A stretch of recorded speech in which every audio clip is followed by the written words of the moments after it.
50 Cent, 15 years since his concert at the Karaiskaki Stadium. One of the first big hip-hop concerts in Greece and at the Karaiskaki Stadium, on June 13, 2006. It was Tuesday and the 13th of June 2006 that like today the Karaiskaki Stadium hosted Curtis James Jackson 3 to finally fill the 10,000 hungry hip-hop fans, ending the hitherto ungrateful drought in the field of transfers. The leader of the refined art of lyrical brevity as it is called worldwide, is considered by some to be the second most popular and important rapper in the world after his benefactor, Eminem. But 50 Cent does not stop there. In addition to his synthetic abilities, he also excels as a television producer, businessman, having also appeared on the big screen. A remarkable journey if you consider how, this offspring of Queens, New York, started as a 12-year-old steamer in the midst of the crack epidemic. Especially if you add to this extremely dangerous and even deadly start the 9 bullets that his body received in 2000, with which he completed his record debut entitled Power of the Dollar. A fact that pushed Columbia Records to cancel its planned release.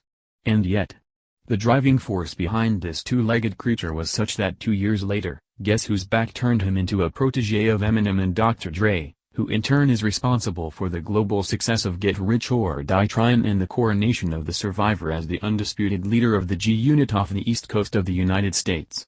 With sales that now exceed 30 million albums. With the IMBA of the week, the organizing concert company Detox held a press conference at the Ledger Marriott Hotel in Athens. The artist arrived from Beirut by private jet and was very happy. Besides, he was informed about the awarding of 2 gold records by Universal Music of Greece.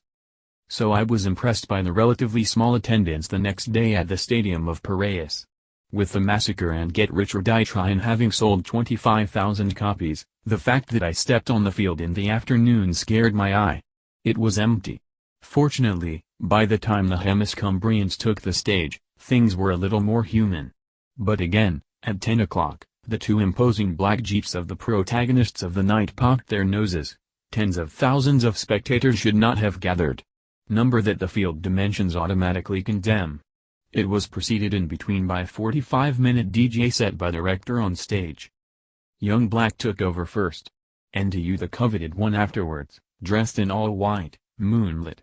In the morning, the swear words are hurled in the sea air, the videos on the giant screens color the darkness.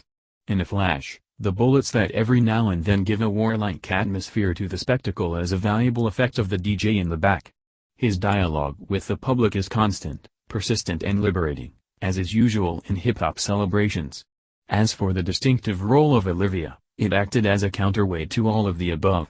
With minimal time available for us photographers, the events unfortunately get away later, when I can no longer freeze them.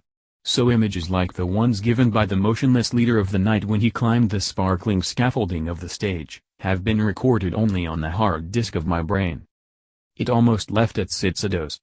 First his hat, flying, and suddenly dozens of hands in the air to claim it. Here is a shoe. After the second. And finally his off-white t-shirt. Frenzy scenes in the arena. And yet, suddenly, a reversal of scenery. With an hour and a half completed with the clock, as if the switch we say in my village has fallen, the famous bum disappears in a minute with the wheeled beast spinning on the unfortunate grass as if you see a scene of the unforgettable Speed. I look around and see eyes wide open with a reasonable question returning to normal under the guise of a magnifying glass that wants the manager of MK2 to feed us the chorus of Hit the Road Jack, stuffing a good night in the also wide open mouth.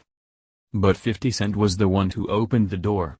On September 19 of the same year, Jay-Z wrote his own page in the concert events of the country, filling the Athens arena via Odos.